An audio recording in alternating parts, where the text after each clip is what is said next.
Ben Franklin's World is a production of the Omohundro Institute.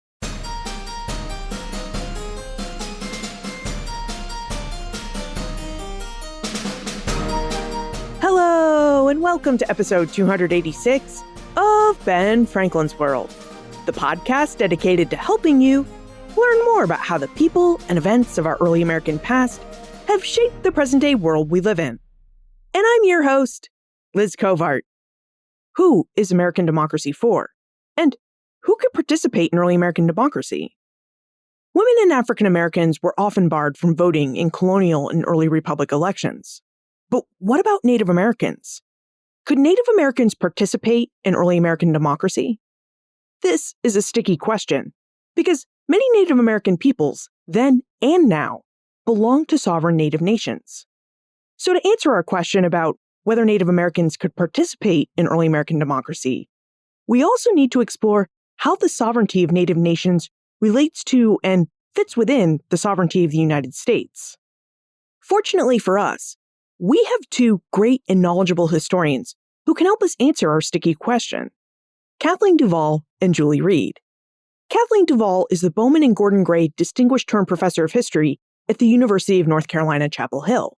And Julie Reed is a citizen of the Cherokee Nation and an assistant professor of history at the Pennsylvania State University. Now, as we explore if and how Native Americans could participate in early American democracy, Julie and Kathleen reveal Native American ideas about self-government before, during, and after the American Revolution, how the Cherokee people viewed American democracy and American ideas about Native Americans, and information about the Cherokee Constitution of 1827 and the Cherokee election of 1828. But first, my teammates Holly White, Joseph Edelman, and I have created a resource guide to help you explore the origins of American democracy and who could participate in that democracy beyond the short podcast series. You'll find this resource guide in the Omohundro Institute's brand new OI Reader. Now a web-based app, the OI Reader offers not just digital editions of the William & Mary Quarterly, the leading journal of early American history since 1943, but also an open WMQ section, where we can offer you additional digital resources for podcast episodes and series, just like this one. To access this resource guide, visit benfranklinsworld.com/OI Reader. That's benfranklinsworld.com/OI Reader. Okay, ready to investigate if and how Native American nations fit within early American democracy? Allow me to introduce you to our guest historians.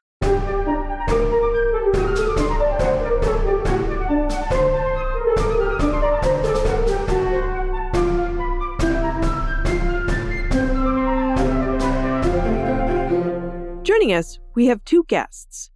First is Kathleen Duvall, the Bowman and Gordon Gray Distinguished Term Professor of History at the University of North Carolina, Chapel Hill.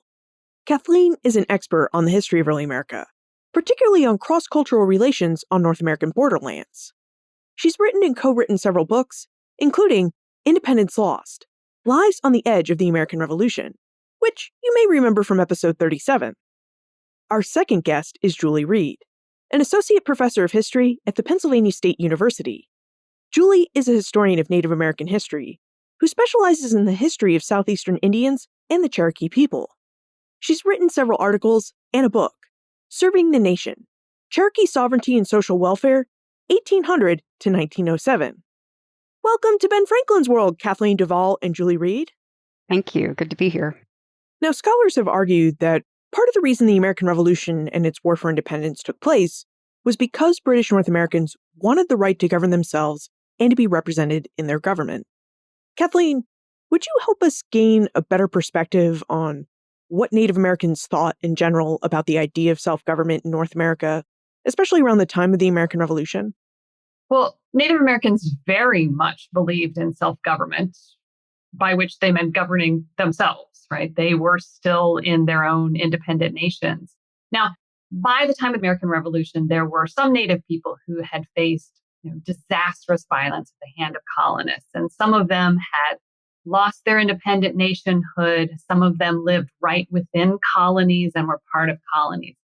But the vast vast majority of Native people at the time of the American Revolution still lived in their own independent nations that had never been governed by Britain or any other outsiders. And they had every expectation that that kind of self-governance would continue. So Native Americans across North America were largely autonomous peoples. And we should say here that we're talking about hundreds of different peoples, but all these peoples would have had a say in their autonomous native governments, but not necessarily in colonial governments. That's right. If you looked at a map, if you made a map of, say, 1776 or 1783 of North America, it would be a patchwork quilt, if you will, a very messy patchwork quilt of different sized nations. And the United States is really just the nation hanging on that edge, that eastern edge on the Atlantic seaboard. Now, given Native Americans' preference for self-government, what did that mean for their participation and views on the American Revolution? Julie, could you tell us how Native American views of self-government factored into the way that they looked upon the American Revolution? So, I would say that it meant different things for different Native nations, right? That one thing we often forget is that they weren't monolithic even in their positions on the American Revolution itself, and that Native nations made decisions about whether to enter the war and on whose side based on a lot of intertribal decision making, as well as geopolitics that had existed on this continent long before Europeans arrived. And so there was a lot of decision making that went into individual communities' decisions. The Cherokees ended up siding with the British as a result of both the Proclamation of 1763, which was right on their borderlands. So in a sense, it reinforced a border that Cherokees were very much in support of and that American settlers were not very much in support of. And so it made perfect sense for the Cherokees to wind up siding with the British in this instance. But it didn't necessarily make sense for every Native nation to make the same decision.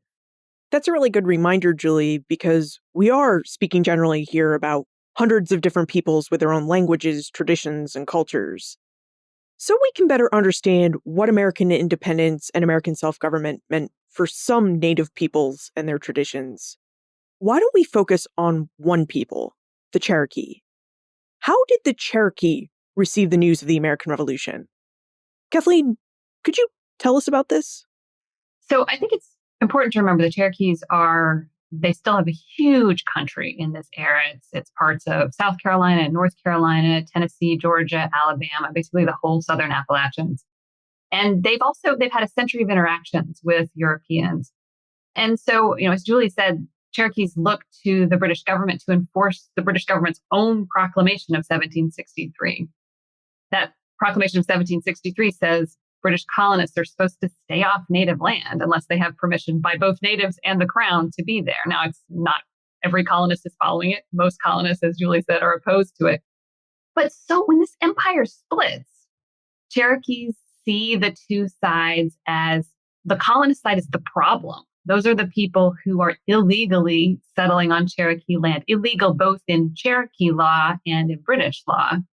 And ideally, the other side, the British side, the crown side, is who should be enforcing the law, particularly British law that says settlers aren't supposed to just willy-nilly go onto native land. And so the Cherokees start attacking some of these illegal settlements in 1776. You've both mentioned that the Cherokees were an independent nation, and as such, they had their own laws. What was Cherokee society and governance like by 1783? Well, it's undergone changes leading up to that point and is continuing to undergo changes. And some of this expedites a lot of changes that were already underway. So one of the key things that takes place over the next several decades and really speeds up after the 19th century gets underway is a centralization of governing themselves, right? That in fact, many British folks would have liked to have seen this much earlier, kind of single leaders to deal with, right? Because it makes it much cleaner and neater to deal with a single person, a single spokesperson. And here's all these tribal chiefs from around the Indian country needing to come together. So Cherokees, for their part, are centralizing. They are becoming a more cohesive and cleaner and neater and more centralized set of leaders themselves. Now, again, there's still a lot of town autonomy. There's still a lot of regional autonomy. There are 4 major areas of Cherokee settlement post-American Revolution. again, they're not all still on the same page. I mean, if we look even in terms of the Chickamauga Cherokees, who are a group of Cherokees who continue to fight well after the American Revolution for the British and the Americans has come to an end, the Chickamaugas continue to engage in warfare.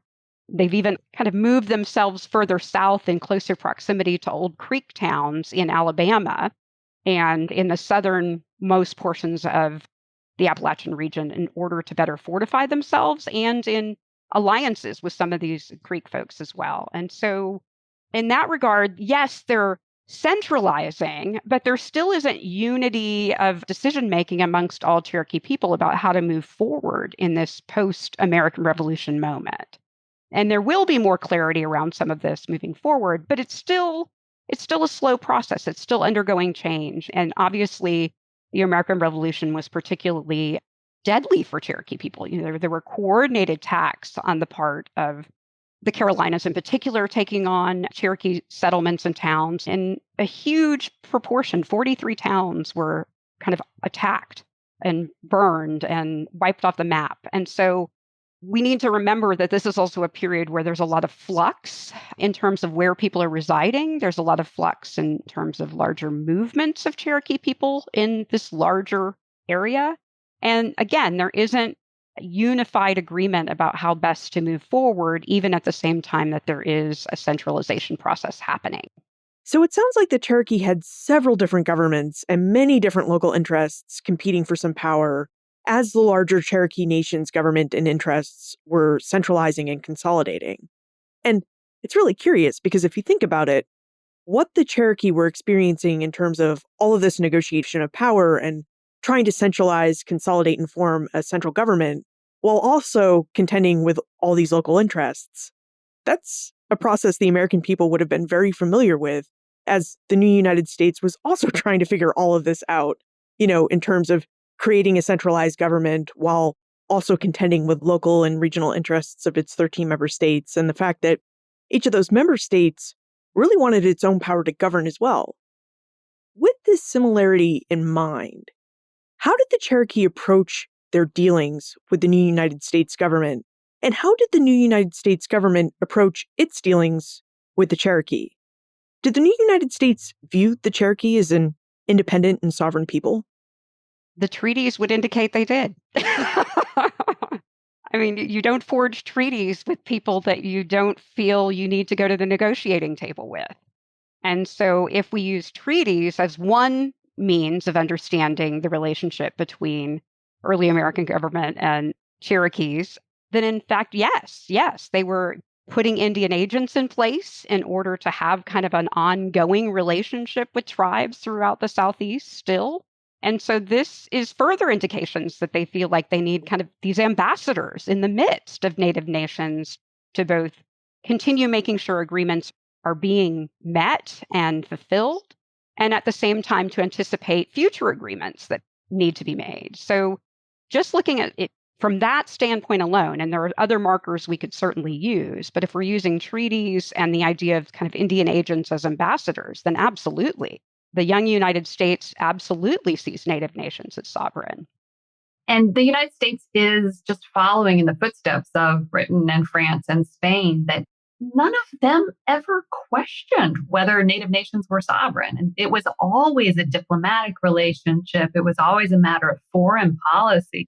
Even though many times there were European decision makers who would have liked for Native nations not to be powerful and not to be sovereign, they absolutely were. And so, as Julie said, right, this new nation can't wipe that whole history off of the way law works.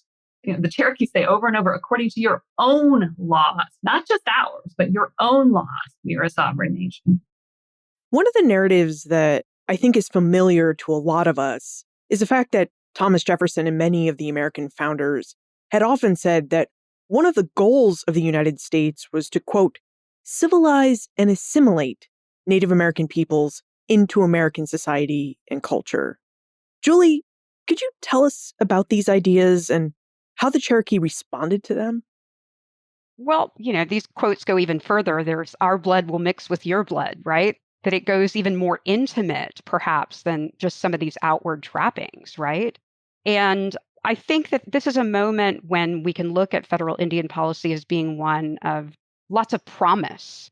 That in fact, it's hard to be too hard on these folks because, at least in theory, there is a belief on the part of these founders that in fact, Native peoples, if they are able to get this checklist of what it means to be civilized, if men begin farming and women stop farming and do domestic things, and if they become literate and if they learn English and maybe they Christianize, then in fact, they can be full participants in this fledgling project of democracy. And so it's always dangled out there as a possibility. The possibility never gets fully realized, though, and Cherokees kind of understand pretty quickly that even if they do those things, there isn't going to be the same kind of full inclusion, especially within a state-to-state context. And so the founders very much believed that this was a possibility. And if we think about the relationships between many of these Indian agents themselves, many of them intermarried with the communities that they were living with. They produced children who had clans and had tribal affinities and communities. And so the kind of promises were being realized, at least in a family to family basis in some instances. But the larger legal systems and the larger structures of states didn't necessarily make those things tangible and real widespread. And so there's a breakdown between what's held out as the promise and what's actually going to happen on the ground for Native peoples and their families. So early on, the United States government was optimistic about its Native American diplomacy and policy. But I'm not quite sure if we have the picture or the sense that the Cherokee were as equally optimistic about the United States' diplomacy. What do you think about that, Kathleen? So there are some ways in which Cherokees are optimistic about this. And for one thing, they have a lot of their history speaks to the state-to-state relationship that they hope will be able to continue. The 1817 treaty between the Cherokees and the United States offers any Cherokee man who wants to become a United States citizen to become a U.S. citizen. He has to convert his property to private property, but he can have 640 acres of property. He has to renounce his Cherokee citizenship, but he then can become a full U.S. citizen, full voting rights as a property owner. Now, the vast majority of Cherokees say, no, that doesn't really sound like the way we envision our future. We absolutely are Cherokee. There are some men who do take up this offer, do establish property rights of 640 acres or so within U.S. law. They also don't stop being Cherokees. But then, and this is that divide between sort of policy and what happens on the ground. White people in Tennessee and Georgia just revolt at this idea. Many of them, I think, never believe in either of these possibilities, U.S. citizenship for Cherokees or true Cherokee nationhood. And so I think the Cherokees, when we talk about what the Cherokees think in this period, they are optimistic in that they have no idea that it's going to be as bad as it actually is. I don't think anybody sees that coming. But they also, I think, can pretty easily tell that complete assimilation into U.S. society is neither possible or, much more importantly, what they actually want. Could you tell us a bit more about white American ideas about the possibility of including Native Americans in their state and national governments and even allowing for Native American participation in those governments? Was this inclusion something the Cherokee even wanted? One of the key figures that I talk about a lot in my first book is Walter Adair Duncan, and his family takes these 640-acre reserves in the state of Georgia, but they very quickly are dispossessed of that land. And because their mother has a clan and is Cherokee, they all just resume their place back in the Cherokee Nation on a much smaller land base. So there's also these moments where Cherokee people are kind of playing around with this idea of like, which system is better for me? This is also a moment, this 1817 treaty that Kathleen references, there's this moment between that treaty. It's not until 1825 that many of these men, particularly if they've married non-Cherokee women, that their children will actually have a place in the Cherokee Nation because they don't have clans, because their moms aren't Cherokee. And so there's this window of time where you can imagine Cherokee families, particularly Cherokee men who have married non-Cherokee women, and their children are not citizens of the nation, and they don't have clans, that say, maybe the U.S. is offering something that perhaps the Cherokee Nation isn't. But by 1825, the Cherokee Nation includes a citizenship law that makes room for those men's children as citizens. They don't have clans still, but they are citizens. And so you can imagine that people are saying, hey, actually, there is more to offer in the Cherokee Nation. And if we add in the additional property rights that are being protected on the part of women within the Cherokee Nation, well, then not only are your sons being protected, but your daughter's property rights are going to be protected as well. So there's kind of a double protection for this next generation of children within the Cherokee Nation that Southern states simply aren't offering. I'd like for us to talk more about Cherokee citizenship and what it meant, but before we have that discussion, I'd really like for us to talk about the Cherokee Constitution of 1827. Now, we've discussed how the Cherokee Nation was trying to centralize its government in the early decades of the 19th century. Kathleen, would you tell us about the context for the Cherokee Constitution of 1827 and what changes the 1827 Constitution made to Cherokee society and governance? In some ways, the 1827 Cherokee Constitution just sort of codifies some of the laws that had been coming together in this centralizing process over the previous couple of decades. The Cherokee Constitutional Convention convenes on July 4th, 1827. Its preamble says, "We, the representatives of the people of the Cherokee Nation, in convention assembled, in order to establish justice, ensure tranquility, promote our common welfare, and secure to ourselves and our posterity the blessings of liberty, acknowledging with humility and gratitude the goodness of the sovereign ruler of the universe, do ordain and establish this Constitution for the government of the Cherokee Nation." Right? So the Cherokee Constitution is a message of Cherokee sovereignty to the United States. They say, we are a sovereign nation. We are founded on similar principles of liberty and self-government as the United States is. But the Cherokee Constitution is also its own important document within the Cherokee Nation. It's a compromise document. Compromises happen in terms of separation of church and state and some other things that the Constitutional Convention has to grapple with, similar ways to the way the U.S. Constitutional Convention grappled with.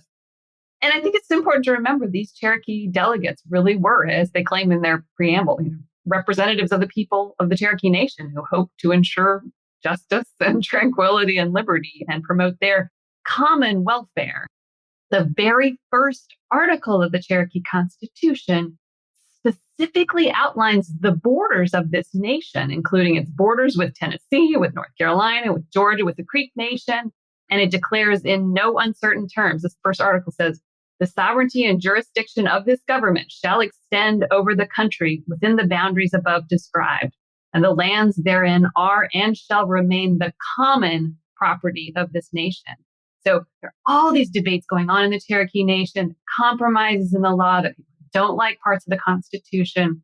But I think what the Cherokee Nation comes to in this period is that unanimous consensus over protecting these borders is what we have to both agree on, have consensus on within the nation, and what we have to project in no uncertain terms to the rest of the world.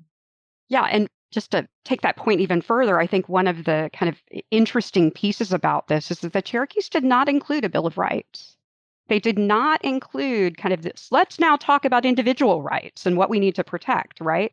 That this is kind of hard for people to wrap their heads around, that individualism was a weapon that was being used against the Cherokee Nation and its land base. That if you could get individuals, much like you could in the 1817 or 1819 treaties, to agree to 640-acre tracts of land, that you're essentially, I think about it as shooting bullets into a bucket, right? That every time you get one of these 640-acre pieces, you're essentially dismantling the larger land base and taking it away. And so this has already been a strategy that's been at play, that individuals could help dismantle their own Cherokee Nation.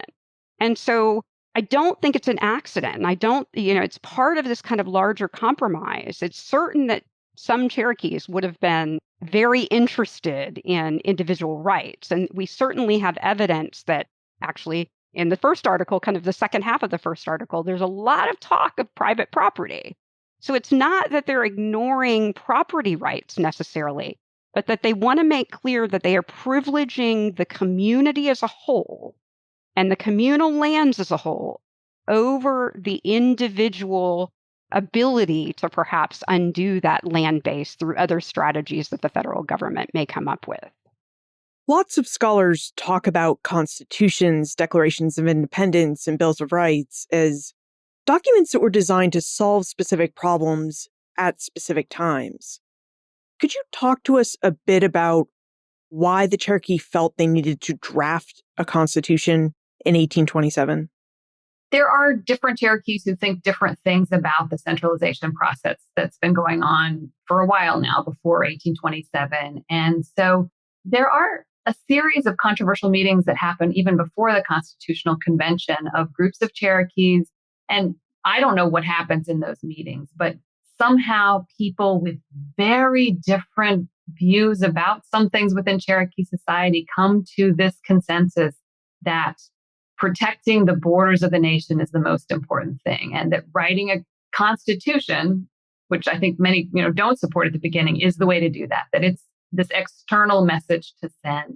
And I think a lot of not only discussions, but ceremonies and dancing and things like that, that outsiders don't record, go on in these meetings. And so this constitution is what people on the outside are supposed to see. And it reflects a lot of compromise, negotiation that's going on among Cherokees as they seek this message to send to the outside world. Could you provide us with an example of where we can see the Cherokee Constitution representing a compromise on an issue? I would say the language of God, right? The language of Creator.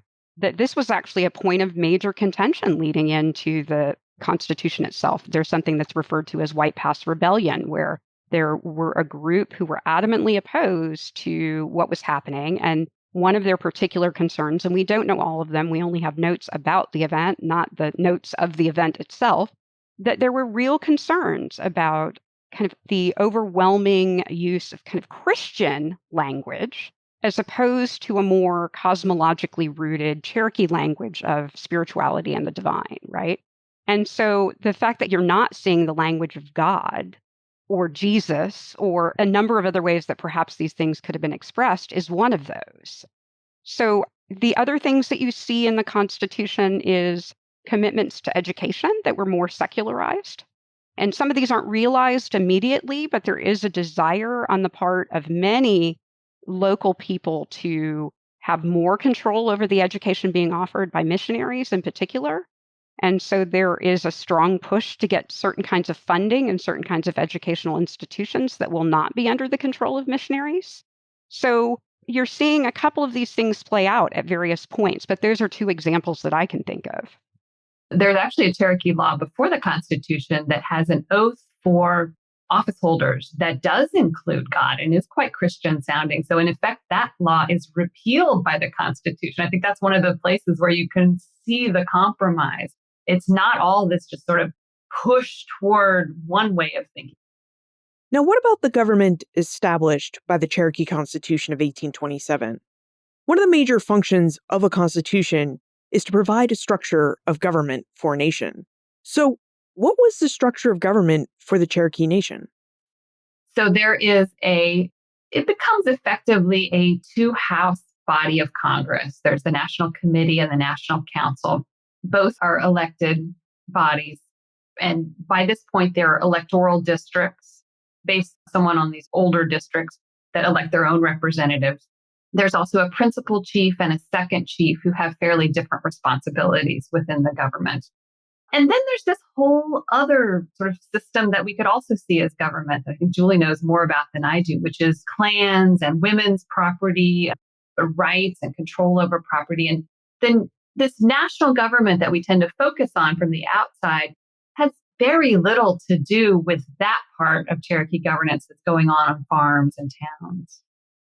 Constitutions also usually set out parameters of who could be a citizen and who can participate in the government that the Constitution established. Did the Cherokee Constitution of 1827 establish a democratic form of government? And if it did, what did the Constitution have to say about who could participate in Cherokee governance? Well, prior to the 19th century, it was way more democratic than what even the early United States produces. That there were general councils that were held that men and women and often children attended, and people worked very hard to reach consensus at the town and local level. And so it was a far more democratic process than what's produced as the United States is born. What I guess the kind of irony of this moment in terms of the Cherokee Nation centralization process is that what was a far more democratic system becomes a far less democratic system, at least in terms of political engagement on the part of all Cherokee people. That the centralization process and later with the 1827 Constitution, that women and African descended people, as well as biracial families, particularly women or men who have intermarried with African descended peoples, are locked out of those political processes. So there is universal suffrage for all Cherokee men, but many, many groups are being locked out and disenfranchised as a result of this centralizing process, which is one of the kind of great tragedies that I look at of this moment of Cherokee centralization. There's a lot of good that comes out of it, but this disfranchisement of vast majorities of Cherokee people is, to me, one of the unfortunate byproducts of this moment. So what voting requirements did the Cherokee Constitution of 1827 establish for Cherokee citizens? Cherokee men 25 years of age or older. I mean, obviously, everyone owned property because it was communal land based. So there was no need to put into place property barriers. Everyone met that criteria. No one who was descended from African Cherokees of any kind could vote, and no women could vote in that election, despite the fact that many of those folks were considered citizens. All Cherokee women were considered citizens. African descended people were the kind of most vulnerable in this moment, that there really wasn't a lot of room for them to participate. So it sounds like Cherokees may have borrowed lessons from state constitutions of the United States that disenfranchised women and people of color. This leads me to wonder, how did Cherokees who could vote and participate in Cherokee governance before the Constitution of 1827, how did they react to their disfranchisement by that Constitution? Even into the 1820s, even though women's councils have been rooted out, there is documentary evidence in places like Pine Log of women still exercising kind of local authority. So, I think of these laws in relationship to my relationship to speed limit laws, that just because I see the 55 mile per hour sign posted does not, in fact, mean that I'm going to abide by that 55 mile per hour speed limit. And that, in fact, that's the approach that a lot of Cherokee people take, particularly to kind of older social welfare principles in particular. That, in fact, people are acting locally in ways that reflect much older legal systems. And there are various moments that these kind of pit up against each other, but a lot of times they're not even visible. They're not necessarily playing out on this national scene. And some of this, I think about the Constitution as also providing a certain amount of cover for people to continue doing as they have done. And that's not to say that the Cherokee Nation wasn't serious about adopting and putting in place this Constitution and the laws and the structures that it dictated. But at the same time, to suggest that they immediately started policing all of these things that they're putting on the page, or that they even could have policed everything that they put on the page, is simply not realistic. And so the Constitution provides a certain kind of outward safety net, an international safety net, so that people internally can continue existing as their dignity and their communities dictate. And while we're on the subject of government participation in voting, how did the Cherokee hold the election of 1828, which was the first election under this new Cherokee Constitution of 1827? Did the Cherokee offer secret ballots like we use to vote today? No. Voting took place in local districts, and there were not secret ballots. It was done publicly. I mean, if we think about these districts, they're still kind of formed around these older town influences. And so there's also a way in which towns can potentially replicate the kinds of authority and power they had before by bringing their local constituents in to kind of put forth a candidate, right? But at the same time, they're also looking for values that were important to those communities as well. And not every community necessarily has the same set of values at this moment. So, some districts were far more open to missionaries and mission education. Some were far more resistant. Some had far more English speakers in them. Some were far more kind of exclusively Cherokee language speaking. And so all of those differences came to play in that 1828 election as well. So it sounds like from our conversation thus far that the Cherokee really worked to change and adapt their society and government during their centralization process because they wanted a government and society that they felt was enlightened, democratic, and truly representative of what they thought a native republic should be. And yet, on May 28, 1830, the United States Congress passed the Indian Removal Act, which was an act signed into law by President Andrew Jackson. The Indian Removal Act required the United States government to remove all southeastern Native American peoples to new lands west of the Mississippi River. What did the Indian Removal Act mean for the Cherokee, and how did it impact their society? These are the questions we're going to explore right after we take a moment to talk about our episode sponsor. As Julie and Kathleen have noted, Cherokee governance has changed a lot over time, and it's the job of histories and historians to help us see how humans and their institutions have innovated and changed. Now, as you know from our many conversations on this podcast, most of what historians know about how people and their institutions have changed over time comes from their research in historical records. Conducting historical research is a painstaking process. It's a multi-year process that includes searching out historical sources, interpreting those sources, and then taking what you find to make a case for why we should view the past a certain way. Likewise, each episode of Ben Franklin's World is the result of a painstaking process.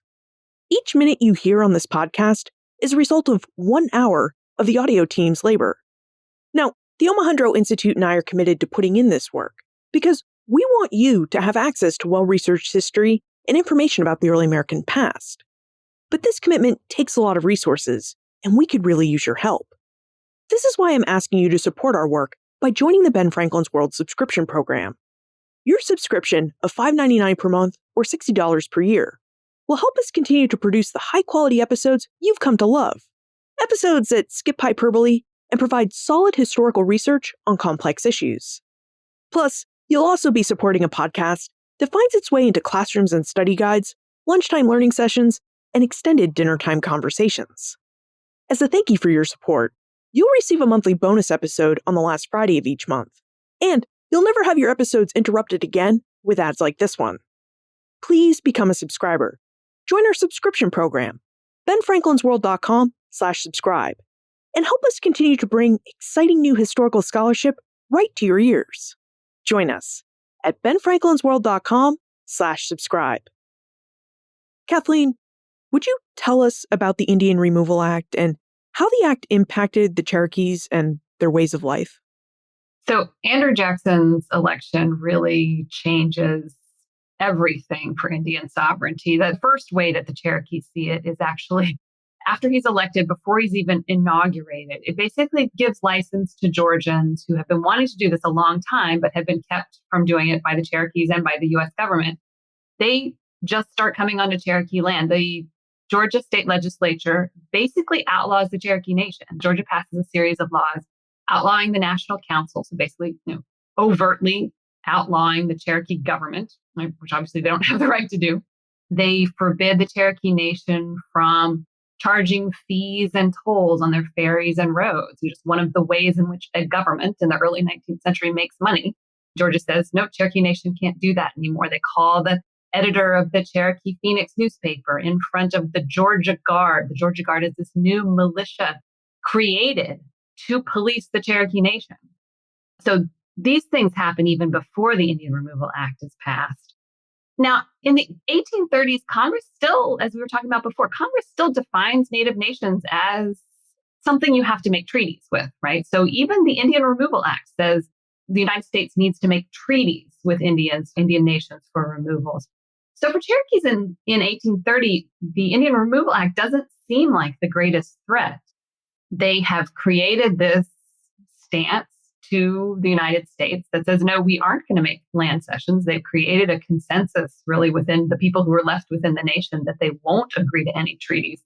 So the threat really is these Georgian people who are on their land, the surveyors who come in and surveyors come into New Echota, the capital of the Cherokee Nation, and start just measuring stuff as if they're going to move in tomorrow. They arrest Samuel Worcester, who's one of the missionaries there.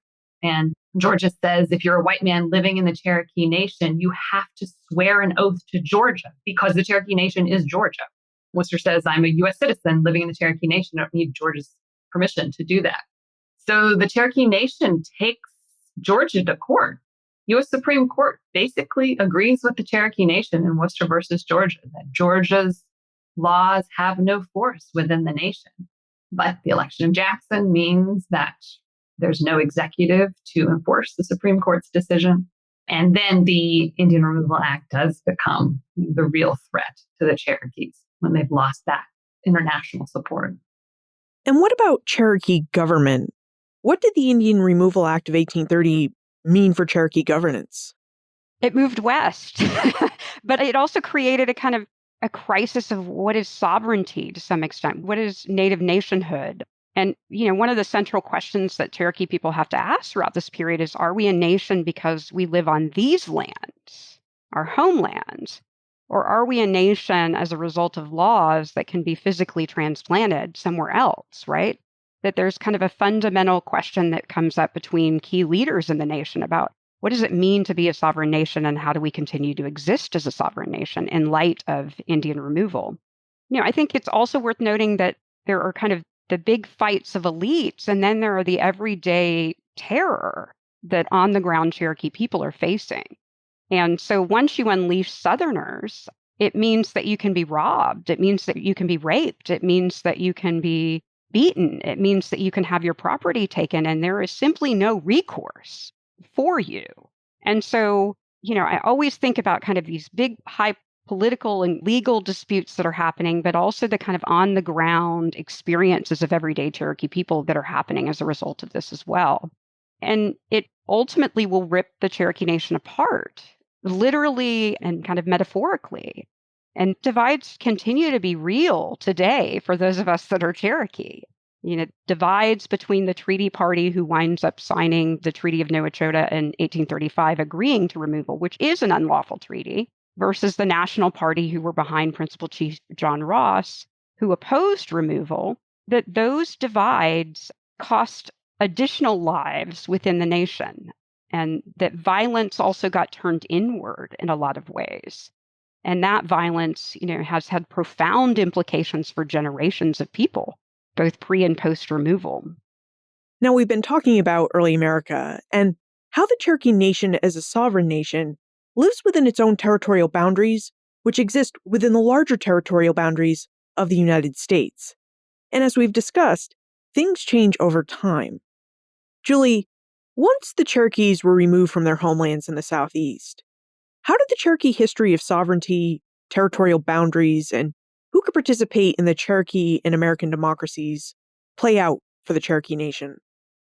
Whew, that's a lot more bumps in the road to kind of get at all of that. So there are more glitches after removal. We could argue that the allotment of communally held lands in Oklahoma, what has become Oklahoma, is in some ways more detrimental because at least in a post-removal period, the Cherokee Nation sustained a land base. That isn't necessarily true in the case of allotment, that the land gets parceled out to individual landowners. However, in the 1970s, the Cherokee Nation reemerges. We have what we call a jurisdictional area today, which spreads over 14 counties in northeastern Oklahoma. And services are provided, courts happen. There are treaties that continue to kind of govern the lives of people living in those communities. The recent McGirt decision is changing the calculus of all of this relative to criminal jurisdiction within those jurisdictional areas, particularly for this Muskogee Creek Nation. The case actually applied to them. But there are some similarities in treaties and the language of treaties, particularly post-Civil War, that seem to be applicable at least to the Cherokees and possibly the Chickasaws, Choctaws, and Seminoles. And there are going to be repercussions that are going to play out more broadly as a result of McGirt, which essentially says the Muskogee Creek Nation never gave up their jurisdictional sovereignty over these spaces, even in the wake of Oklahoma statehood. And then, in fact, they do have criminal jurisdiction in these 14 counties. So There are lots of people who think the sky is falling as a result of that. And then there are the more moderate folks who are like, okay, come on, the courts are, still bureaucratic systems that move slowly and these things will be adjudicated. And it's probably not, it will be fine. We will figure this out. And I think Native nations know, in light of kind of continued existences over this long period with lots of bumps in the road, that in fact, this is what we have to do to kind of move into the future and have a new vision for what sovereignty is going to look like in the 21st century and beyond. And I think it's worth kind of rolling back to this 1827 Constitution, but also the removal moment, because there are so many things, as problematic as I might argue there are features of that Constitution were, there were so many things built into that removal moment that I can't help but look at both the folks on the Treaty Party side and the folks on the National Party side and think how much forethought they gave to future generations and how to consider how what they've learned in that moment could in fact be modified in that moment to protect those future generations. So the fact that we're having a conversation in 2020 about a Cherokee delegate to Congress, which we've already seated our delegate, Kim Teehee is our delegate. We're just waiting for Congress to put her in there. The forethought to put in treaties that in fact the lands would be owned in fee simple, right? To attempt to stave off another moment like removal of like Cherokees own their land and have a title to it, then perhaps they won't be disfranchised or lose that land or won't see another moment like this. I mean, that didn't work out quite like they planned, but they put it in there with the idea that in fact, there are things that they could do to protect the future generations of Cherokee people.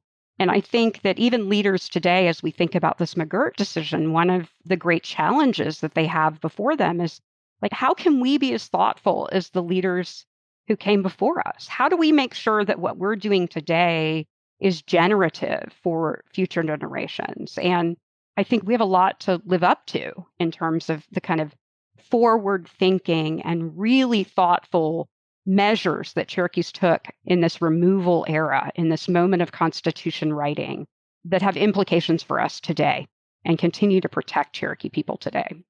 Sovereign Native nations have continued to exist and operate their own governments within the larger territorial boundaries of the United States. Julie, what does this mean for voting and government participation today? Can Native Americans vote in state and federal elections? Well, I vote. I vote in my local elections here in Pennsylvania. I vote in the national elections, but I also vote in Cherokee Nation elections. So I'm in some ways a dual citizen. My father on paper, it's more complicated because he's actually a member of two federally recognized Cherokee tribes. He's a member of the UKB and a member of the Cherokee Nation, although he votes in the Cherokee Nation elections. So yeah, I mean, I think we're participating in multiple sovereignties, right? That we think about our local communities that we find ourselves living today. We think about our national community that we find ourselves participating today, but we also have our tribal national communities that we think about as well. However, those rights weren't evenly doled out. So again, thinking about this early allotment moment, that the Cherokees had a place at the table at the time of Oklahoma statehood and made sure that Cherokee Nation people were considered citizens in the state of Oklahoma and had voting rights immediately. Unlike our Eastern Band cousins who remained in the East post-removal, who had to go to court to have those citizenship rights within the state of North Carolina put into place. It took the 1924 Indian Citizenship Act to make sure that those folks at the Eastern Band had their voting rights. And there are other communities who had to fight even longer in order to get those voting rights in place. So, yeah, I mean, even every Native nation's relationship to voting rights within the larger United States is not uniform as a result of treaties, as a result of when they entered the Union, as a result of whether they had certain kinds of seat at the political table at the right moments, whether they had to go through court actions, that these are very diverse histories around voting rights. Are there any other issues of Native sovereignty that you think we should think about and consider more as we think about the relationships between Native nations and the state and federal governments of the United States? I think there's a way in which we don't talk about treaties enough, and we don't talk about moments of fissures related to treaties enough, so that when cases like McGirt happen, we have to kind of nationally educate ourselves very quickly. And that, in fact, kind of Native nations are constantly living and relating to these earlier treaties and these earlier moments. That, I mean, the Cherokees, again, are a great example in that our Treaty of 1866 has had to be adjudicated relative to the rights of the descendants of freedmen. And these are not documents that are somehow relegated to the past, that, well, they were done in the 19th century, and so we're through with them, that they are living, breathing, constantly adjudicated documents that Native nations pay close attention to and have to think through. The other part of that is I think it's dangerous to kind of think of federal Indian policy as being clean and neat, and what happens for one Native nation will have the same ramifications for other Native nations. The federal government would very much like to have one federal Indian policy because, again, it makes it cleaner and neater. But on the other hand, tribes continue to kind of muddy the waters and say, well, those are not the rights that we laid forth in our treaties. And that gas and mineral rights, for instance, is constantly needing to be adjudicated. And people are constantly having to protect boundaries. If we think about Standing Rock, right? That these are documents that mean a lot to communities, and not every community is operating off of the same set of documents.